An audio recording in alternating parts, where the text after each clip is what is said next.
Join us live every Thursday at 10 a.m. on the Sherry Lord Show. This is the Holistic Approach Podcast with weekly guests, doctors, chiropractors, and so much more gather. Go to www.sherrylord.com. Welcome, everybody. Thank you for joining us. Good morning, everyone. I'm your influencer host, Sherry Lord. And again, thank you for joining us this morning. We have a very special guest, and it's Sierra Cooper. And her topic is going to be a mind over matter. Welcome, Sierra. We're so happy to have you back on our shows. You've been on our other stations, so we're really happy to have you on this podcast. And Sierra is nationally certified bodywork professional, originally from Defiance, Ohio, who specializes in chronic pain and postural realignment therapy with a hands-on need of getting her clients a specific protocol plan back to action. Massage therapy was not only her passion for helping people, but just the foundation she needed to launch her business in Paradise while studying at Idaho Institute of Therapeutic Massage. Oh my God, thank you. You have a wealth of information. You've helped a lot of our clients and our watchers, and we're asking that all the people who are watching today, you don't want to miss this. She has a wealth of information. And we just love having her on our show. And we really want you to chat, ask questions. She'll be more than happy to answer anyone's questions. So welcome, Sierra. Good morning. So thank you for having me back on the show. It's always a pleasure. Today, Mind Over Matter is about the psychology for changing one's life. So a lot of times people fall into bad habits from previous experiences, life experiences, traumas. They get stuck in the negative mindset that doesn't further them moving forward. I see that all the time in my practice. You know, they come to me for answers. They want guidance, but at the same time, it takes a lot of work and a lot of effort on their part. And what I find is a lot of people expect other people to do things for them. And we live kind of in a society where a lot of people have been very complacent, very lazy about taking accountability for their own life and really making certain lifestyle changes to promote a better recovery for their futures. You know, a lot of times preventative, which I did a show with you several months ago, and then restorative. It's harder to get yourself in a better place if you've been chronically ill for a long period of time and you've been making bad decisions. So I made a list of the 5 stages of how a person's previous experiences and mindsets and neurosynapses kind of are formed over a period of time. You know, the thought process is like pre-contemplation, you know, so we always kind of pre-contemplate exactly what it is we want to do in life, what our goal sets are, what we should be looking for to grasp to get ourselves to the next level. So it's not yet acknowledging a problem with where you're at. So pre-contemplation is really important because it's kind of like a false facade. You want to go somewhere, but you're not sure how. And you're not actually pointing the finger at yourself going, hey, I need to change some stuff. So that's number 1. Number 2 is contemplation. So when you're in that contemplation phase, you're actually recognizing and acknowledging that, hey, you know, I'm overweight. I like processed food. I don't like to exercise. I don't like to drink water. So that's the actual, kind of like going, hey, you know, these are the problems in my life. And you want to, but you're just not ready to. So that's usually where I see a lot of my clients. They want to change, but they're not exactly ready to yet. So when you're actually ready to launch, you know, that preparation is really important. So that's number 3. Preparation takes a lot of willpower because that readiness to change is very scary for a lot of people. So the fear factor is, you know, not knowing the end result, how things are actually going to lead you, guide you, and not seeing the black and white at the end of the tunnel. So that's number 3. Number 4, action, willpower to change behavior. So, once you finally get over that hump of fear and you say, okay, now is the time to act. Now I'm going to have the actual willpower. And that takes a lot of strength. I feel like a lot of people that, are facing some really, really bad health issues. And psychology applies to a lot of things. It applies to relationships and marriages. It applies to family, friends, circumstances within your work. And then, as moving, just up and moving, just doing all kinds of change can be very fearful. So when you have the willpower within you and you go, okay, nothing's going to hurt me to try this, and you see that it's actually okay to try something new, that's when you actually get smarter.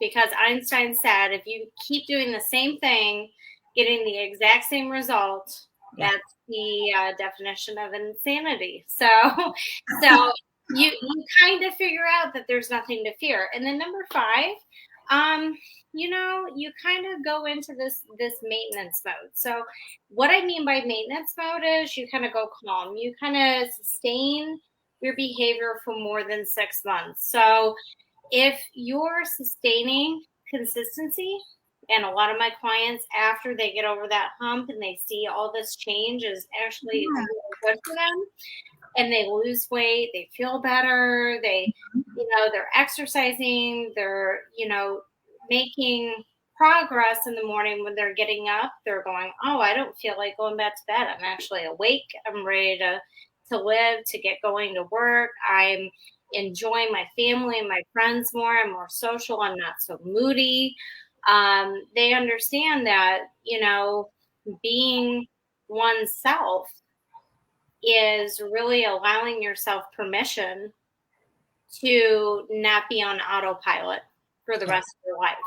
And that's why I think a lot of people feel like they don't deserve to have certain things in their life, whether it be a healthy marriage or a good body or a healthy mindset or a healthy lifestyle within their work, enjoying, their passion, whatever, not staying contained.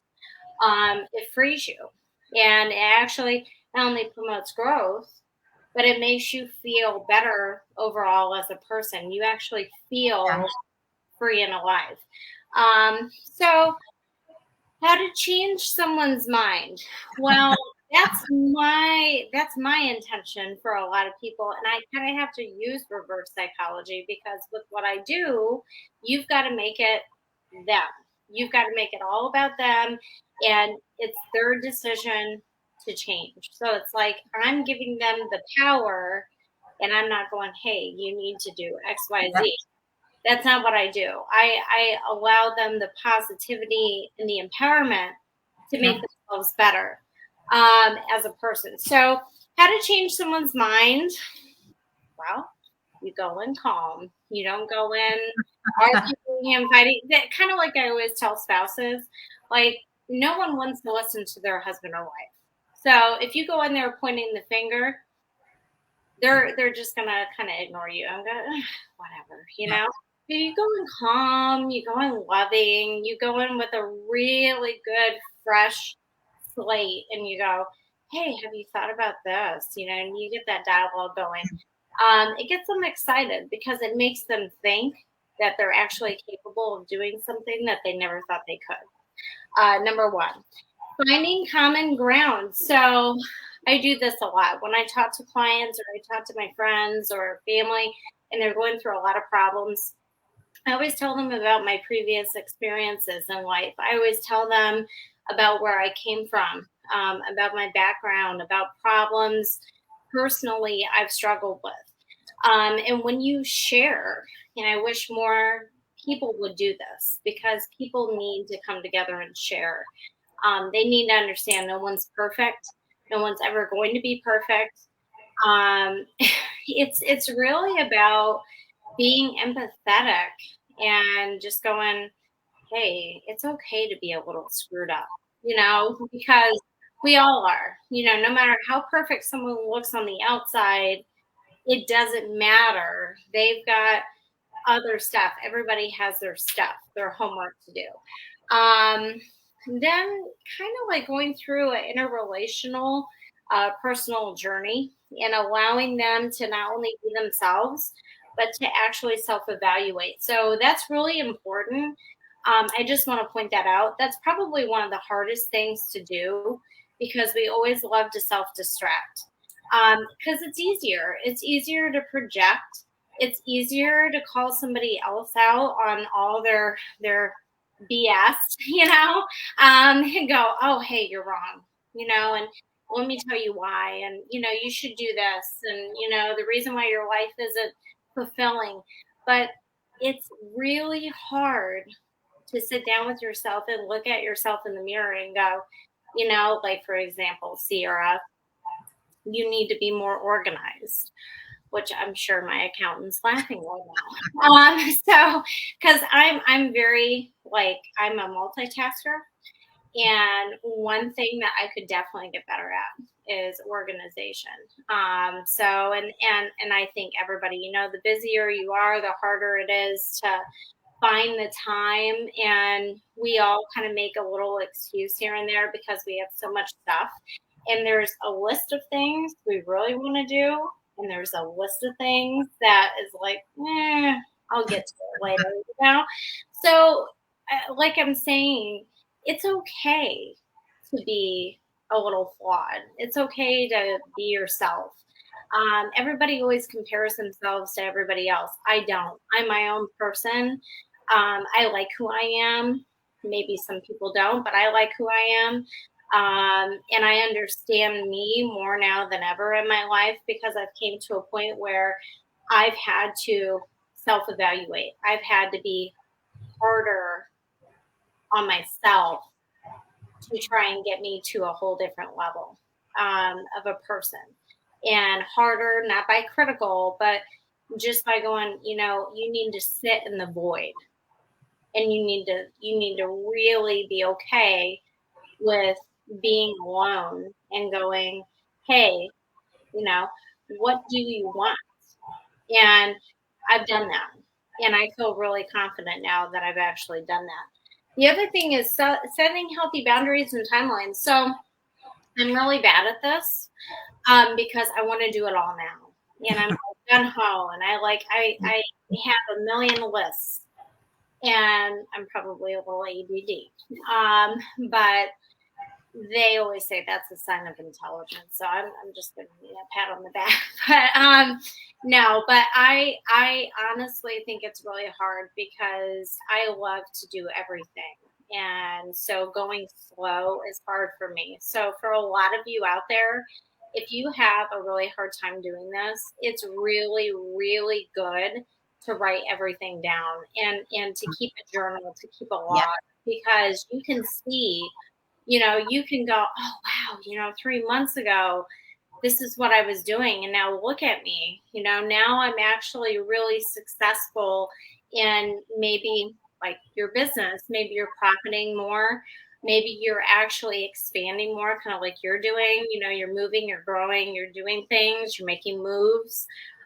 So that's really good. And then lastly, realistic. If you make realistic goals, and a lot of people think it's boring, as do I, because in my mind, I'm like, oh, realistic, that's normal. Who wants to be normal? When you make realistic goals, it gets you to the bigger things. I realized where I kind of went wrong in the past because I was trying to go too fast. And I was actually putting myself in a space of being nervous and anxious and overwhelmed. So if you're doing that, whether it's your personal body, your health, your business, your family life, your problems personally at home, be nice to yourself. It's really important to be kind to yourself, not just to others, but be kind to yourself, because I find that through forgiving yourself, you can detach from the outcome. you can detach and go, hey, you know what? I might not know how this is going to turn out for me, but I do know that I am a good person and I'm trying my best. So that is actually a very good, peaceful way of kind of looking at life. And then I kind of went into what triggers your change. So I've had a lot of things in my life that have set me into the work that I do. So, I had a very complicated childhood growing up, and I grew up kind of surrounded by chaos for a lot of my life. And most people don't know this, but I just celebrated the 13-year anniversary of my dad's passing. And it was very, very difficult because me and my dad we were best friends. He was my stability. He was my rock. He was like my go-to person in my life that I saw as like my foundation. And to have that ripped away was traumatic. Um, Trauma, independence, seeing other people in your childhood or around you that have been very codependent, it makes you want to be more successful. It drives you. It makes you want to be maybe more of an entrepreneur or a better mother or a better friend or just a caregiver in general. Competence, success and efficiency, right? So efficiency in life is really tough, especially nowadays, because everything's moving fast. So you can't keep up with yourself, which is me. I'm always in a rush. And I expect a lot of myself. And that's probably one of my downfalls. I'm probably one of my worst critics because I beat myself up over things that I probably shouldn't. I take my work very personally. I take my relationships very personally. I'm not perfect again, so I do miss things.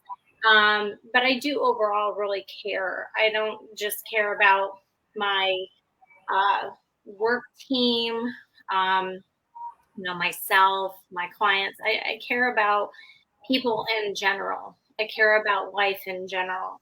When you've been through trauma and it takes you to an independent mode and it makes you successful in what you do, you always are a little critical and judgmental of every single step you take, which is why a lot of times people fall into health issues. People stress themselves out way too much. I find I've gotten a lot better over the years about not stressing myself out over the stuff that doesn't matter as much, even other people's opinions.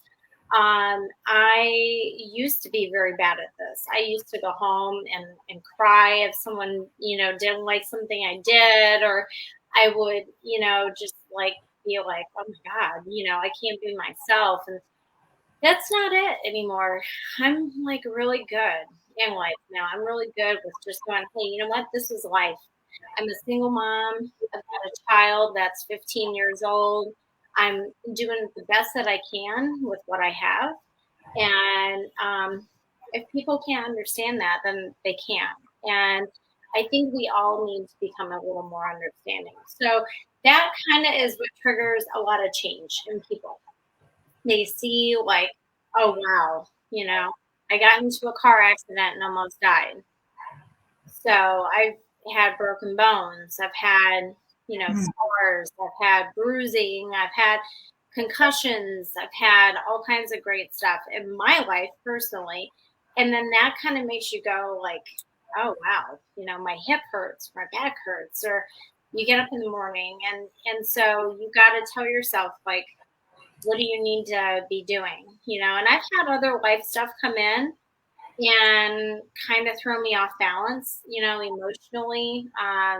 I'm definitely a very sensitive person when it comes to absorbing or being more empathetic to my environment.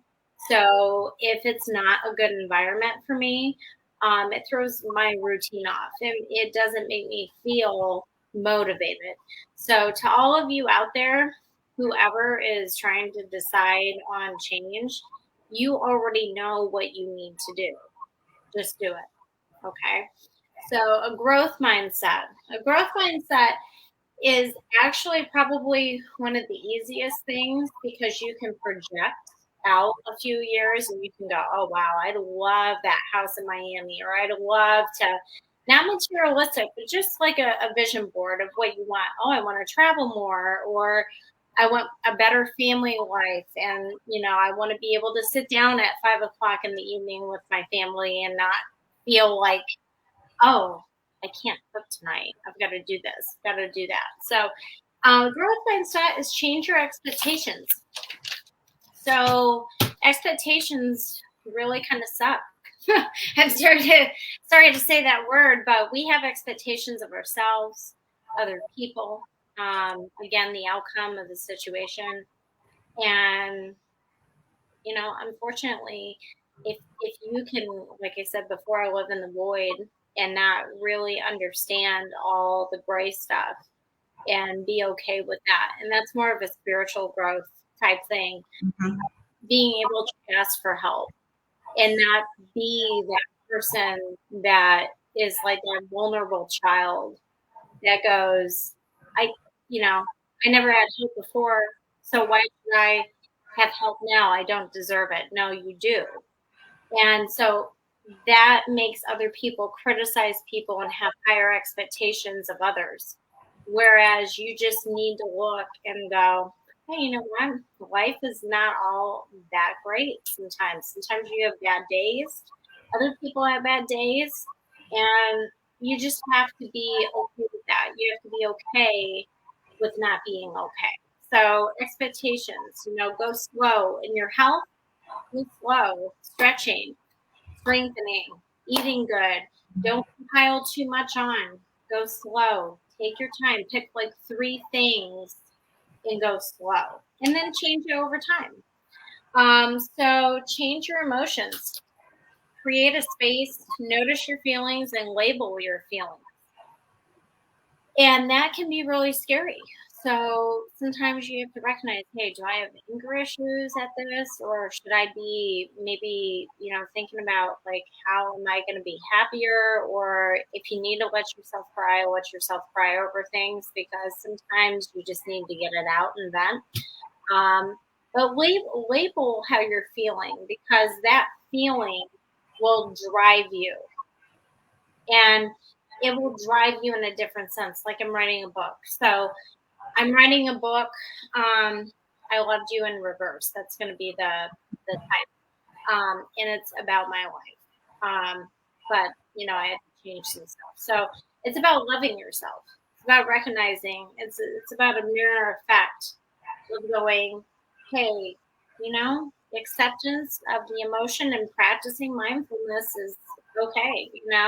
It's okay to meditate. It's okay to get up in the morning and not jump out of bed and feel like you're going to have a heart attack before you even start your day. Because that's me most of the time. So I have to constantly tell myself it's okay to slow down. And in fact, I do a heck of a lot better if I slow down. Mhm. Identifying and reducing triggers. So I honestly feel like most people don't realize this because they have like so many hobbies, like they love music or painting or writing. But honestly, if people would just try to exercise just a little bit, not just their mind, not just their, through, like I said, self-expression of music, like I actually physically exercise. Physical exercise, actually, it's amazing. You don't want to do it initially, and then you do, and it's like, wow. It's like then that makes all the other things enhanced, like writing or reading a really good audiobook and going, "Ooh, I'm going to change my financial status today," or I'm going to go ahead and paint this painting because I want to become like an art gallery critique of sorts and go, hey, this is kind of what I want to do with my life after I retire, whatever it is. Just try to be a little more mindful and identify and go into what you're telling yourself. Did that physical exercise actually make me feel so much better? Yes. So you create a new neurosynapsis in your brain. It's scientifically proven. And then it goes, oh, this feels really good. Norepinephrine, serotonin, dopamine, all of that. It goes up. So all these people out there that are using enhancement drugs and just in general, just like I take vitamins, I take supplements, I take all this cool stuff, right? Now, nothing illegal, but I have a lot of clients that are like depressed, and they're depressed because it's either situational, it's environmental, it's the fact that they've never had anyone really good around them just to kind of love on them and support them and go, like, you don't need like this med to make you happier. Like, what about thinking about being good to yourself, and before you take care of other people, take care of you. Think about what makes you happy. And I've done that over this past year of my life personally. What makes me happy? What is going to make Sierra the best version of Sierra and put her on the road to success down the road? I have not accomplished all my goals yet. Not yet, but I will. God's time. So I don't know the exact timeline for everything, but I do know that I'm very motivated. I'm very driven, and I do have like that vision of what things may look like down the road. But I also try to speak it into the universe, and I also try to speak it into truth. Like, this is who I am. So people need to speak it. Be the person that you want to be, and don't be negative. Don't say you can't do it. Don't say I'm not going to. Don't say I'm ugly, or I'm not smart enough, or I'm not talented enough, or envy other people that have a lot of money and go, oh God, I wish I had that mansion, or I wish I had that car. Materialistic things, they don't mean a thing. It's nice to have at the end of the day, but what makes you great and what makes your character wonderful is the integrity that grows in you. So I just wanted to close with something that I wrote, and I do believe in it very much. So understanding one's triggers helps the acceptance that change is forever abundant. And that's very true. Everything we do is temporary. Everybody is temporary. And our learning experiences are on a daily basis. So we do need to realize that we need to look in ourselves for change. First, before we help others, again, that will allow us to attract what we want. And actually, you told me that a long time ago. If you want things in your life to happen, you have to be that person. Mm-hmm.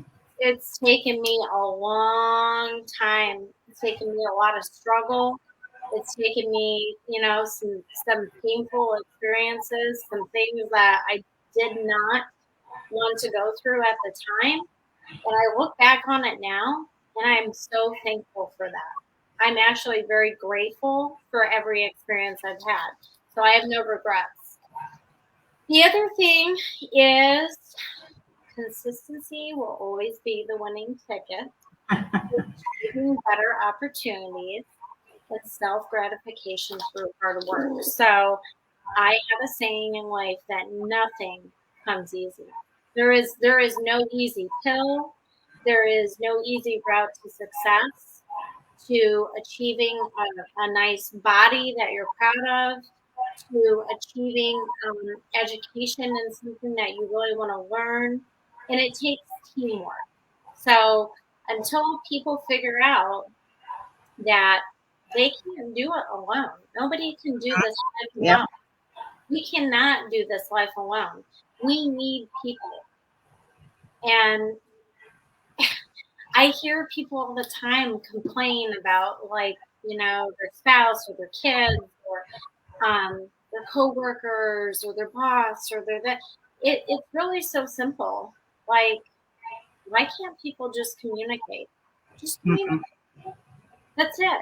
You just don't argue, communicate, and just, it is what it is. And a lot of people don't like that, but it really is what it is. It's simple and it's easy. We complicate all the stuff by dumping in more problems on top of problems. It's like, just look at things, look at life for how it is, and that way it makes your life so much better. And I labeled this mind over matter, and it's kind of a pun because I'm kind of dorky like that. Your mind literally creates the rest of your life. Whether it's going to be, you're going to look at yourself in the mirror and feel empowered by, wow, like look at these muscles, look at how good I look in this outfit, but how good I feel.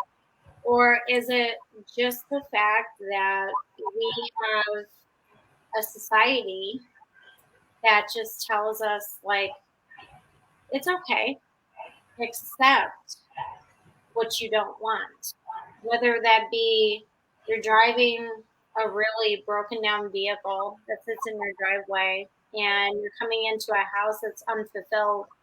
You don't have the love in your life that you want. You don't have the whatever it is in your life that you want. You need to start with yourself. Yeah. And empower in your mind what you want. And that will take you over the hump. Whether that is, like I said, your physical body, or other people telling you, oh, you can't do that. I've had people tell me that in my career. I've actually had people tell me, there's no way. No way. You're just, you're just a body worker. You're just this, you're just that. Well, you know what? Sorry to say it. I'm probably going to prove them wrong. At that time, I'm going to prove them wrong. And that's a good thing. That's a motivational thing. That makes me feel driven to not point the finger and say, hey, you were wrong, but to say, hey, you need to look at little tiny me, and you need to become that kind of person that can take yourself from down here in life, where you started out and you had all this stuff go wrong. You had your father that was your best friend ripped away from you. You had a daughter without a father. You had, the single mom life, which is very, very tough. For a lot of single moms out there, I give you a lot of kudos, because it is really tough. And I have a great kid, and I'm very thankful and very proud of her. But there are some mornings you wake up and you go, how am I going to do this? But you have to remind yourself that no matter what happens in your life, you are going to make it, and you are going to get that opportunity to have everything you want. You just have to believe it.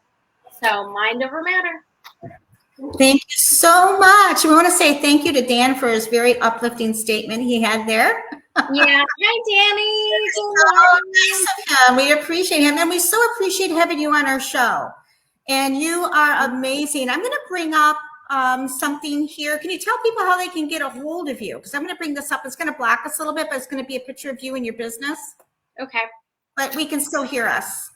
Okay, so you can find me on my website, Sierra's Bodyworks with an X.com. You can also find me on Instagram, Sierra's Integrative Bodyworks, or Sierra Cooper, my personal Facebook page, Sierra Cooper, or my Instagram, Sierra's Integrative Bodyworks.